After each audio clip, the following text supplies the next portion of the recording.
Brigjen Pol Ahmad Nur Wahid ya, Kepala Direktur Deradikalisasi. Tolong juga memberi penjelasan bagaimana mungkin ulama yang menjalankan aktivitas dakwah ya seperti Islam Kafah, jihad, khilafah, syariah kok dianggap itu bagian dari tindakan terorisme. Nah, apakah ini kemudian harus dihilangkan dari ajaran Islam sehingga dianggap baru deradikalisasi itu kalau nggak menyampaikan dakwah begitu. Nah, ulama sendiri Bang, misalkan Ustaz Farid Tuba kan sudah keluar gitu. Alhamdulillah. Pandangan umat itu terhadap beliau bagaimana? Apakah kemudian menganggap umat ini penjahat, ini beliau penjahat, atau sebenarnya umat malah makin mencintai beliau? Ini gimana cinta?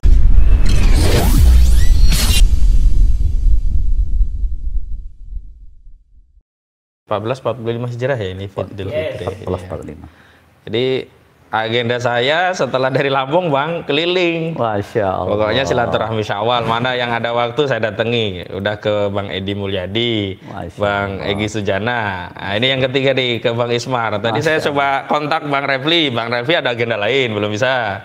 Kontak Bang Abdul Khair Ramadan. Bang Abdul Khair Ramadan sedang di luar kota. Kontak Pak Taufik. Kami merencanakan Bang, nanti setelah kami selama ke Solo rencana ya silaturahmi ke Solo. Dan hari ini kita di kediaman Bang Ismar Sahrudin. Kita tahu beliau adalah ketua dari tim advokasi bela ulama bela Islam. Beliau ini adalah ketua tim. Saya juga terlibat di dalamnya dalam kasus Ustadz Farid Oqbah, Ustadz Ahmad Zain An-Najah dan Ustadz Anung Al-Hamad.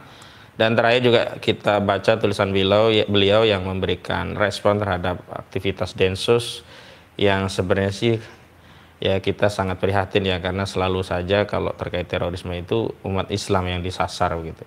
Tulisan-tulisan beliau juga kita baca bahwa ya memang dalam proses persidangan saya pun menyaksikan ada kejahatan dilakukan oleh para ustadz, khususnya di kasus yang kita tangani itu Ustadz Farid Oqbah dan yang lain. Nah, apa kabar nih Bang? Assalamualaikum Bang. Waalaikumsalam warahmatullahi wabarakatuh. Alhamdulillah, kabar baik, sehat. Innal aidin wal faizin ya Bang. Sama-sama, takabbalallahu minna wa minkum. Bisa cerita nih Bang bagaimana perkembangan advokasi kasus terorisme, termasuk yang update lah. Ini jadinya kita tahunya ikon advokasi terorisme Bang Ismar ini. Kalau dulu kan kita tahu TPM, nah sekarang memang dinamikanya kan berkembang gitu, kasusnya juga makin kompleks gitu. Silahkan Bang. Betul. Jadi alhamdulillah kita sekarang masih menangani ada beberapa kasus yang menyampaikan kepada kita tentang beberapa ulama-ulama kita yang ditangkap dan dituduh melakukan tindakan terorisme sebagaimana yang kita pahami bersama ya. Dalam konotasi mungkin yang kita pahami mereka adalah orang-orang alim, ulama-ulama yang ada di daerah, termasuk ada dari Bengkulu yang 3 orang yang memang sudah diproses sidang. Sudah diputus. Hanya yang jadi kendala permasalahan lagi kan timbul lagi permasalahan hukum. Suatu tindakan yang mana mereka itu harusnya sudah bisa bebas. Karena kalau mereka mengurus hak-haknya untuk PB. Cuma ini masalah selama ini sampai terakhir kemarin setelah terakhir saya habis dikontak itu setelah Lebaran, ternyata mereka belum dipindahkan untuk menjadi sebagai seorang narapidana yang semestinya itu kan paling lama seminggu atau sebulan lah. Berarti ini masih tahanannya Densus. Masih tahanan Densus. Padahal udah putusan selesai. Iya, itu yang jadi masalah kan mereka cuma kena 3 tahun. Harusnya kan setahun 2 tahun lah ya. 2 tahun kurang itu harusnya sudah bisa PB. Mereka ini adalah ulama-ulama yang sangat dirindukan oleh umat. Saya tahu sekali, saya udah pernah langsung ke rumah beliau di Bengkulu ya. 3 orang ulama kita ini, terus ada beberapa lagi yang di dalam yang menyampaikan keluhannya kepada kita, yang keluarganya ke kita, belum pernah bisa kira-kira apapun itu mereka punya hak yang melekat pada dirinya untuk anggaplah mereka adalah sudah narapidana ataupun tahanan, tidak bisa dibiarkan untuk tidak dipertemukan dengan keluarganya, dengan sahabatnya dan relasi-relasi lainnya, tidak bisa dihalangi itu. Nah, ini yang jadi masalah. Ini kan ada. Itu terjadi di klien Abang saja atau secara umum juga yang lainnya begitu kasusnya? Hampir seluruh tahanan terorisme ya seperti ini Bang. Kan terakhir kita mungkin sudah ngerasain sendiri kita bagaimana di rutan apa itu kita ke sana tuh? Gunung Sindur. Gunung Sindur, ya. Luar biasa. Betul, mereka sudah dipindahkan saja, masih tetap tidak bisa ditemui. Kalau kita tidak melakukan suatu tindakan-tindakan yang memperingatkan kepada mereka tentang pelanggaran-pelanggaran yang mereka lakukan, kan, gitu. Pencerahan buat umat lah, jangan apa istilahnya mereka ini diam ketika ada permasalahan seperti ini hak mereka. Sekarang kita coba masuk ke substansi, Bang. Pada faktanya benar nggak sih mereka ini teroris? Kalau saya kan yang Ustadz Farid Qobah kita udah tahu lah, nggak ada kejahatan mereka lakukan, nggak ada setetes darah. Meminjam istilahnya Bang Azam yang Bang Ismar kutip kan, silet aja nggak ada gitu. Nah, kalau kasus-kasus yang lain yang Abang tangani? Yang saat ini kita tangani yang banyakkan itu kan memang yang kasus yang dituduh sebagai jaringan JI masih. JI. Oh, berarti ini di JI kan semua nih prosesnya. Hampir semua di JI kan. Jadi banyak kasus yang sudah yang kita tangani. Dan semuanya itu pada dituduh sebagai jaringan jamaah Islamiyah. Tapi kan terbukti untuk ketiga ustadz kita ini kan tidak ada sama sekali. Tidak pernah mereka dibayat, tidak pernah mereka mengakui bahwa mereka adalah seorang ini. Tidak pernah ada yang melihat bahwa beliau adalah seorang anggota jamaah Islamiyah. Nah, yang masalah jamaah Islamiyah juga ini masih perlu kita bicarakan juga ya. Ternyata ketika dalam proses persidangan kita tangani kasusnya selama ini, tidak ada bedanya mereka itu dengan ulama-ulama lain yang menyampaikan tentang dakwah Islamiyah. Maka yang kita sangat miris buat kita sebagai seorang pendekar hukum lah ya, yang selama ini kita membela dan kita juga bergerak di bidang dakwah. Itu sangat miris, Ustadz. Seolah-olah yang dipersoalkan itu dakwahnya. Dakwahnya. Coba yang paling utama ya, ketika pernyataan tentang syariat Islam, khilafah, jihad, terus sedangkan itu kalimat tauhid loh. Mempelajari tentang apa? Oh, tauhid. Mempelajari tentang apa? Tentang mengajak kepada mencegah pada perbuatan keji dan mungkar. Paling jelas semua ayat. Jangan itu, coba kita yang selama ini seluruh Ahlus Sunnah wal Jamaah khususnya di Indonesia ini yang kebanyakan adalah Islam di Indonesia itu kan Ahlus Sunnah wal Jamaah tentang dakwah udah ulu fisilmi kafah. Kan antum mungkin lihat sendiri bagaimana sebuah, itu dipersoalkan malah sangat nyata bahwa salah satu tandanya adalah yang mengajak orang untuk betul-betul masuk secara masuk kepada Islam secara kafah secara keseluruhan. Nauzubillah min salik. Saya sangat miris secara pribadi. Mungkin kita yakin teman-teman ulama-ulama kita yang lain belum memahami tentang ini. Nah, ini padahal ajaran esensi Islam yang hakiki adalah bagaimana kita bisa mencapai surga kan? Salah satunya perintah Allah. Salah satu perintah Allah yang nyata itu adalah masuk Islam secara kafah. Tidak bisa setengah-setengah. Nah, ini yang membuat kita sangat miris gitu loh. Saya juga masih ingat itu, Bang, seorang jaksa di Pengadilan Negeri Jakarta Timur mencoba membangun narasi jihad global untuk membenarkan dalil-dalil dakwaannya. Waktu itu kan kita sergah ya. Nggak boleh dong kita kaitkan. Yang jelas kejahatannya apa, jangan cerita kemana-mana, kejahatannya sendiri nggak ada. Nah, Abang sendiri lihat, kalau saya juga melihat, menyaksikan, mengalami lah, bisa saya menjadi saksi lah. Ustadz Farid Qobah, Ustadz Ahmad Zain, Ustadz Anung itu kan ya hanya mendidik ya, hanya berdakwah, nggak ada ya kekerasan. Bagaimana dengan kasus-kasus yang lain? Apa modus operandinya sama juga begitu? Saya lihat sih tidak terlalu beda jauh. Ya, jadi framing yang sering selama ini disampaikan teman-teman dari Densus 88 itu sama dengan persis bagaimana mereka itu digembar-gemborkan adanya terjadi suatu tindakan yang luar biasa. Jadi di situ hanya itu. Dan itu hampir semuanya seperti itu. Oh, mereka kejadian yang sebagaimana dimaksudkan dalam undang-undang terorisme terutama kan semuanya kan diarahkan itu kan pasal 15, pasal 14 dijuntukan semua ke pasal berapa? Pasal 7. Itu terjadinya suatu tindak pidana kekerasan. Ya, dan ancaman kekerasan. Antum percaya nggak ulama-ulama kita yang paling kayak Ustaz Zain, jangankan itu nyamuk mungkin mereka ini tidak mampu untuk mereka usir gitu loh. Mana cool. Termasuk ulama-ulama kita yang ditangani yang saat ini masih dalam proses persidangan maupun yang yang sudah divonis tapi nggak bisa belum bisa dibesuk, tidak boleh tidak dipindahkan ke ke penjara yang memang sudah seharusnya sebagai menjalani pidananya gitu loh, sebagai anggota binaan. Mereka harus katanya dibina, ini enggak.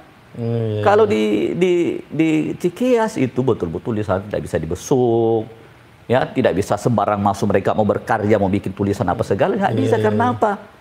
Pensil segigi pun nggak bisa sama sekali bawa masuk ke sana.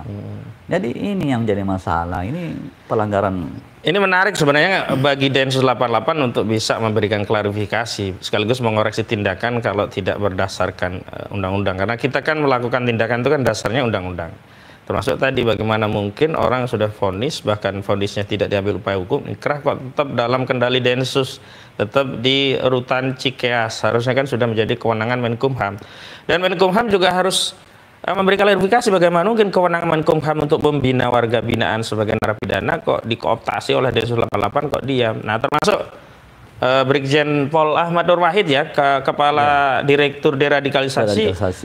Tolong juga memberi penjelasan bagaimana mungkin ulama yang menjalankan aktivitas dakwah ya seperti Islam Kafah, jihad, khilafah, syariah kok dianggap itu bagian dari tindakan terorisme. Nah, apakah ini kemudian harus dihilangkan dari ajaran Islam sehingga dianggap baru deradikalisasi itu kalau nggak menyampaikan dakwah begitu.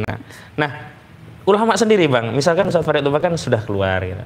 Alhamdulillah. Pandangan umat itu terhadap beliau bagaimana? Apakah kemudian menganggap umat ini penjahat, ini beliau penjahat, atau sebenarnya umat malah makin mencintai beliau? Ini gimana cintanya? Ini luar biasa ini. Makanya hikmah yang kita bisa dapatkan, jangankan beliau di luar ya, sewaktu proses persidangan pun orang kalau tidak dibatasi mungkin untuk menjadi saksi yang meringankan buat beliau, itu hampir seluruh orang-orang yang mengenal beliau itu bersedia untuk biasanya kan orang takut ya jadi saksi ya. Ini luar biasa, sampai seorang jenderal loh. Iya.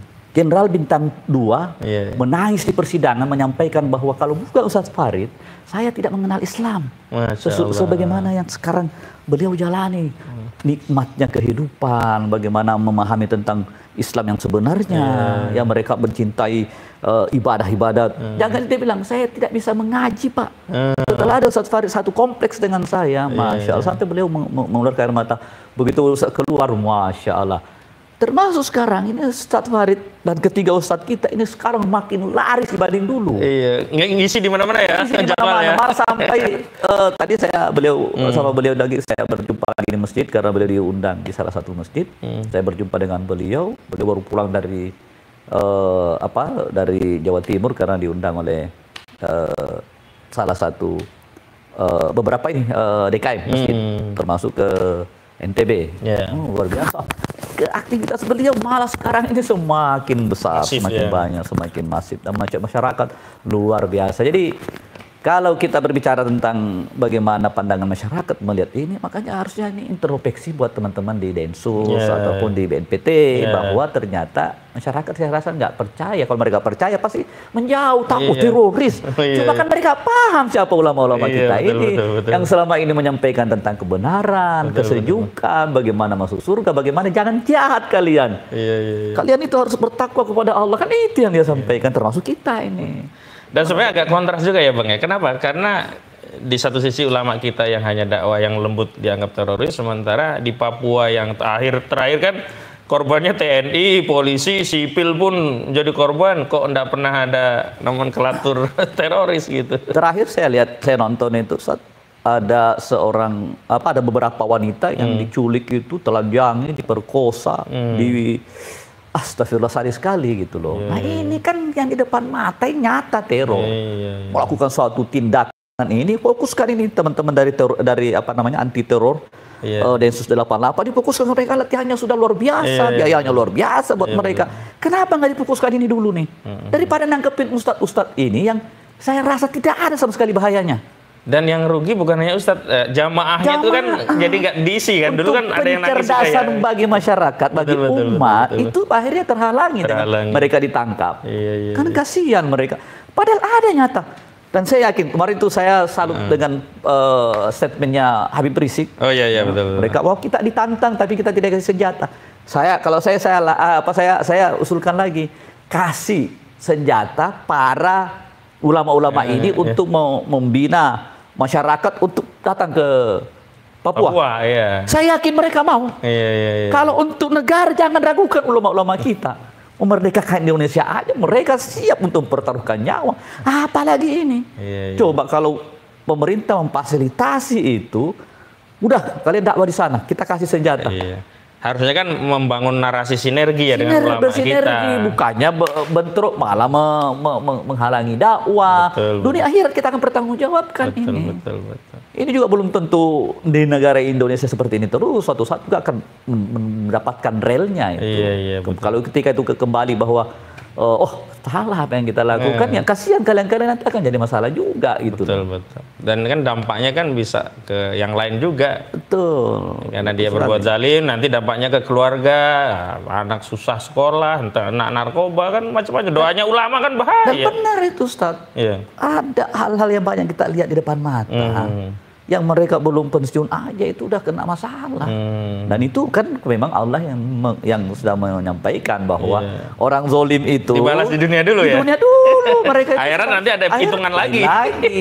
Iya, ini yang perlu kita ini. Dan yang paling pasti daging ulama itu beracun. Hati-hati. Wahai saudaraku semua, kita di sini dalam ini berbicara dalam ini kan kita dari hati ke hati, kita untuk mengetuk hatinya supaya mungkin berpikir secara jernih. Bagaimana caranya kita rekrut ulama-ulama kita ini? Ada juga kan sebenarnya teman-teman di kepolisian di sana itu kan seperti yang teman-teman dari direktur deradikalisasi. Bukan, yang Inafis. Yang selama ini bisa membina Densus apa segala itu luar biasa. Beliau selama menjadi Satgas Wil Jawa Barat itu beliau mendahulukan persuasif. Bagaimana saya Pak Ismar dalam jangka 5 tahun ini tidak ada ditangkap. Saya usahakan ketika mereka agak ini saya deketin, ternyata mereka hanya kesalahpahaman tuh begini. Saya luruskan dulu. Betul. Nah itu saya apresiasi itu ya kita. Saya apresiasi beliau itu untuk menjadi Kadensus. Karena apa? Kalau seperti beliau mungkin kan saya sampaikan ke beliau, Pak Jenderal. Menurut kita keberhasilan Densus itu adalah ketika mampu menghentikan adanya kejadian-kejadian seperti ini. Ini kapan ada akhirnya kalau kayak begini? Salut, beliau juga sepakat dengan kita bahwa harus ada akhirnya. Ini malah dianggap suatu keberhasilan ketika menangkap banyak orang. Salah. Selain biayanya berat, juga kan prosesnya tidak sesuai aturan hukum lagi. Betul. Nah ini kita sangat salut kalau masih ada pemikiran-pemikiran baik dari teman-teman itu, kita support mereka untuk bagaimana meluruskan permasalahan ini. Salah satu itu tadi. Artinya kan kita tidak pernah kontra ya.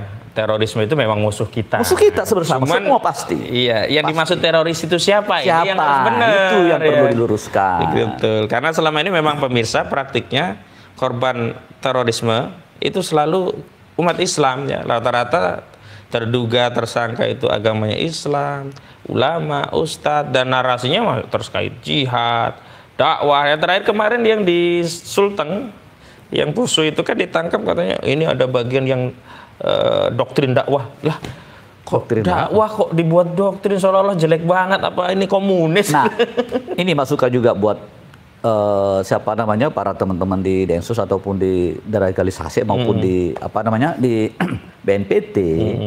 Itu kan harus jadi gali akar permasalahannya, khususnya masalah Poso itu kan ada traumatik di sana. Bagaimana umat Islam pada saat itu dibantai, di Ambon dibantai. Ini yang akar permasalahan ini yang harus kita luruskan. Betul. Kita duduk bersama, kita menggali kembali, ya. Kemudian kita mungkin memberikan pemahaman orang-orang yang kecewa terhadap sesuatu ini yang perlu kita luruskan. Betul. Termasuk mungkin memang ada masukan yang kata mereka sendiri bahwa itu adalah dari teman-teman istilahnya narasi dari Amerika itu sendiri, contoh masalah ISIS yang dia juga bantai teman-teman umat Islam kan gitu kan. Ini yang harusnya juga dicari akar permasalahannya, apakah dipisahkan gitu loh. Kalau memang kejadian mereka ada kan, memang kita harus tidak pungkiri ada melakukan pemboman yang walaupun yang dia bom itu hanya istilahnya ini pinggir-pinggir ini memang yang perlu memang harus ditangkap. Intinya kembali lagi apa yang Ustaz tadi sampaikan, bahwa kita tidak kontra terhadap ini. Kita memang mendukung ya terhadap segala tindakan-tindakan kekerasan. Dalam Islam memang haram itu ya. Itu Islam memang betul-betul sangat membenci hal-hal seperti itu. Bukannya narasi-narasi dakwah ini yang diarahkan untuk menjadi sebuah tindakan kekerasan, kejahatan. Betul. Sama persis ketika kemarin kan waktu pembantaian saudara kita di Gaza, di Palestina, itu kan tidak ada komentar dari BNPT atau dari Densus, itu narasinya teroris atau apa. Tapi tiba-tiba ada Rusia diserang ISIS, yang akhirnya ternyata bukan ISIS juga, masih orang yang terkait dengan perang Ukraina. Itu kan buru-buru mengangkat isu ISIS, khawatir Islam ke sini. Jadi memang ada tendensi kalau saya baca, Bang. Nah, makanya, sekarang kira-kira apa saran Abang kepada ulama lainnya? Yang selama ini kan ada yang mengambil sikap, yang penting bukan saya, udahlah diam aja. Gitu. Padahal kita tahu dalam persidangan kayak aja kalau didiemin ini bisa yang lain juga kena gitu. Betul sekali. Kita lihat ini, saya berharap juga kepada ulama-ulama kita jangan diam. Dan jangan hanya mencari selamat sendiri. Dan juga harus bernyuarakan tentang ini. Karena sebentar lagi kalau kita ada diam, Anda juga bisa jadi sasaran. Karena pada kita semua sama kok. Tentang tauhid, tentang Islam kafah, bagaimana orang-orang ini menjadi baik. Sama tidak ada itu dakwah-dakwah yang disampaikan orang-orang yang dituduh ini sebagaimana yang dinarasikan bahwa mereka adalah pelaku-pelaku kekerasan gitu loh. Nah, ini yang kita khawatirkan kalau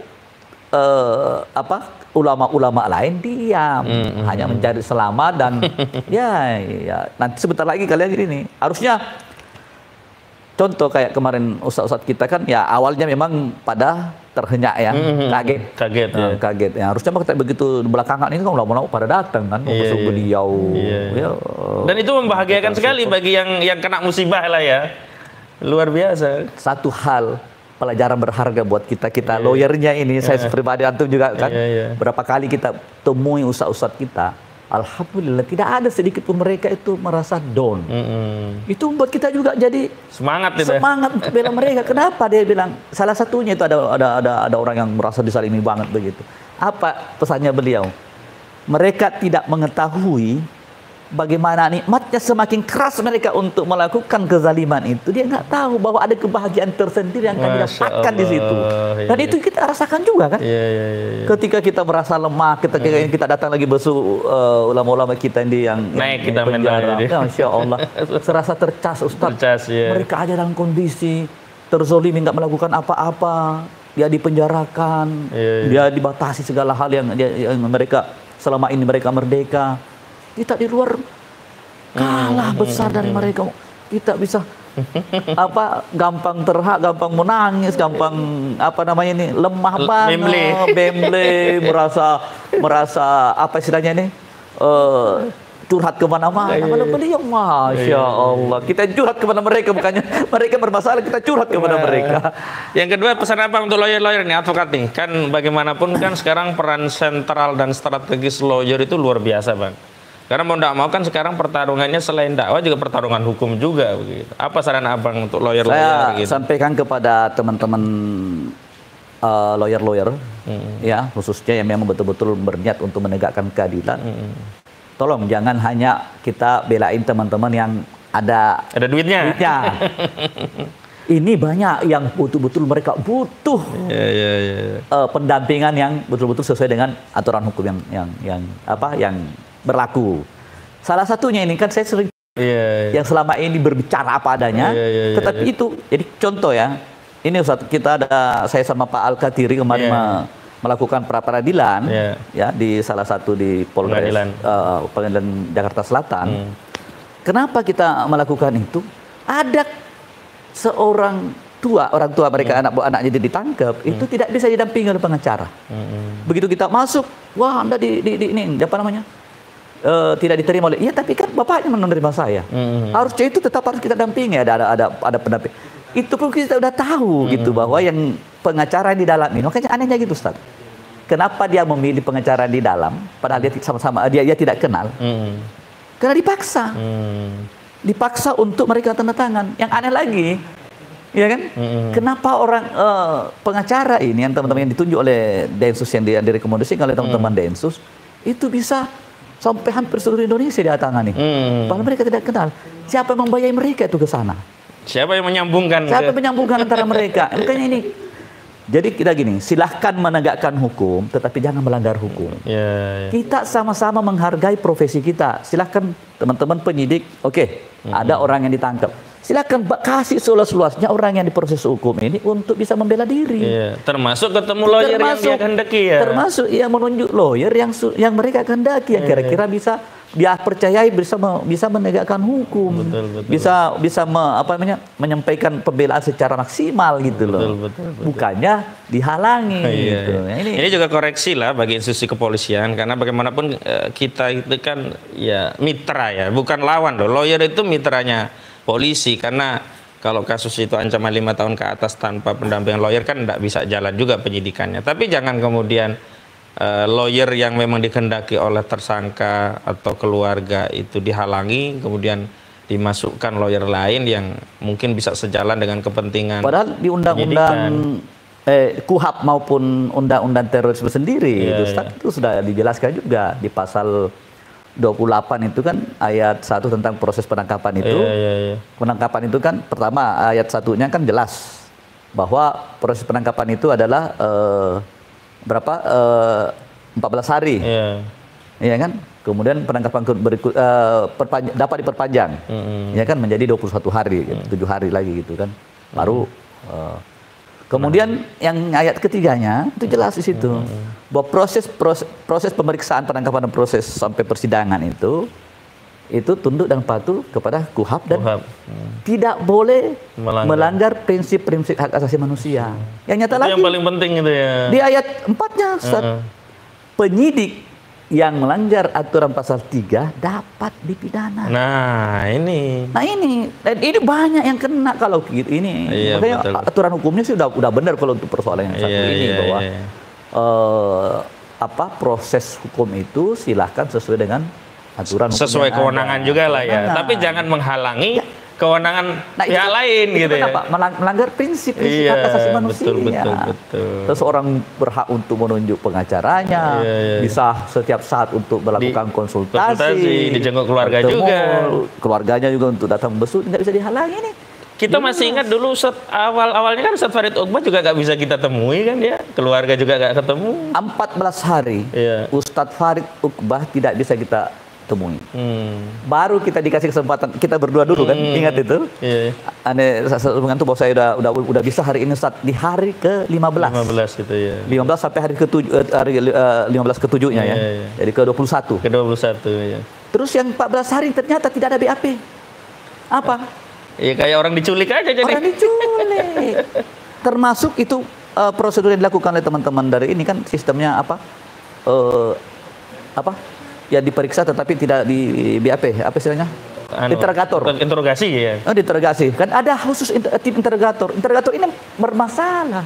Kalau kita bicara soal KUHP. Iya betul. Nggak ada sama sekali. Nggak ada kewenangan interrogator, harus penyidik kan ya. Kalau penyidik kan buahnya BAP kan harusnya. Ya. Yang saya sangat miris Ustaz? Sempat saya berdebat di salah satu TV kalau tidak salah, Jack TV itu dengan salah satu komisioner Kompolnas. Beliau apa dia sampaikan?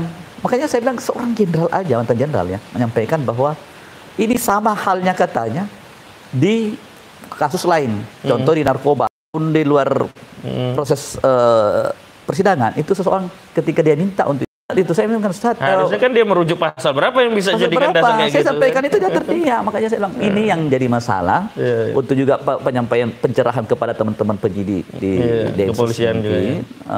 Ini kan harusnya mereka sudah lebih paham gitu loh. Oh ya, memang keliru yang kami lakukan. Gitu. Nah ini. Baik Bang, terakhir apa yang ingin Abang sampaikan masih di momentum Idul Fitri, dan ini kan masuk babak baru nih kita. Kemarin sudah puasa, sekarang Idul Fitri. Apa nih rekomendasi untuk ke depan? Terutama habis Pilpres juga ini. Masya Allah.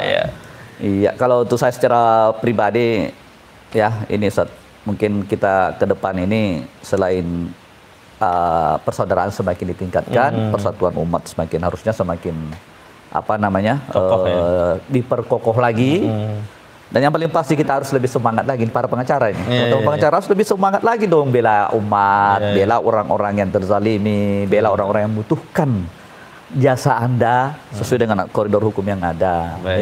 Khususnya juga kita ini di momentum Lebaran ini saya menyampaikan juga permohonan maaf yang sebesar-besarnya baik kepada seluruh pihak, ya, baik teman-teman Densus yang selama ini mungkin berinteraksi lah ya. Sekarang sering berinteraksi, mungkin ada kata-kata yang selama ini kita ini tidak ada lain, itu adalah kita mau sama-sama ingin meluruskan permasalahan kepada koridor yang sebenarnya. Insya Allah nggak ada niat-niat yang lain lah ya. Kami nggak ada. Insya Allah kita juga sama-sama mencintai teman-teman di kepolisian, khususnya di penyidik untuk betul-betul mereka tidak melakukan pelanggaran-pelanggaran gitu loh. Jadi kita cinta mereka untuk menempatkan suatu proses hukum sesuai dengan koridornya lah. Gitu.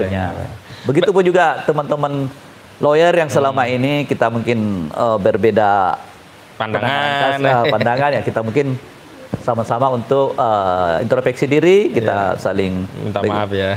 Mohon maaf untuk sebesar-besarnya untuk semua kalangan, khususnya mungkin terutama seluruh masyarakat Republik Indonesia yang saat ini kita sudah melalui fase pilpres, pileg kemarin ya, kita mungkin islah kembali untuk tetap kokoh dalam memperjuangkan kebenaran, dan kita saling bersaudara lah. Jangan ada lagi hal-hal yang mungkin yang saling istilahnya singgung menyinggung ya, kayak kemarin. Mudah-mudahan kita berharap presiden apapun itu kan sudah terpilih nih Pak Prabowo ya. Tetapi mesti ada catatan-catatan yang mengganjal ini, bagaimana mereka harus bisa meluruskan masalah itu ya, khususnya untuk masalah Pak Wapres ini. Ya itu kan nggak bisa hilang itu. Abadi itu. Cuma ya kita saling mengkritisi, yang kritis itu tapi tetap dalam koridor yang benar, ukhuwah Islamiyah, jangan saling mencaci lah. Ya, kita betul-betul, dan juga kepada area yang dikritik, ya semoga saja tidak ada lagi yang dilakukan seperti masa-masa Pak Jokowi, kritik, laporin, nangkep ini yang kita buat sekarang ini. Mudah-mudahan aja Pak Prabowo sebagai seorang patriot katanya kata orang ya, beliau adalah seorang negarawan ya, mungkin mau menyatukan umat dan tidak melakukan tindakan-tindakan yang seperti yang lalu. Jadi boleh disatukanlah gitu Pak Prabowo ya. Terutama mungkin ini ada hal yang saya harus sampaikan juga, termasuk kasus 21 Mei tahun 2019.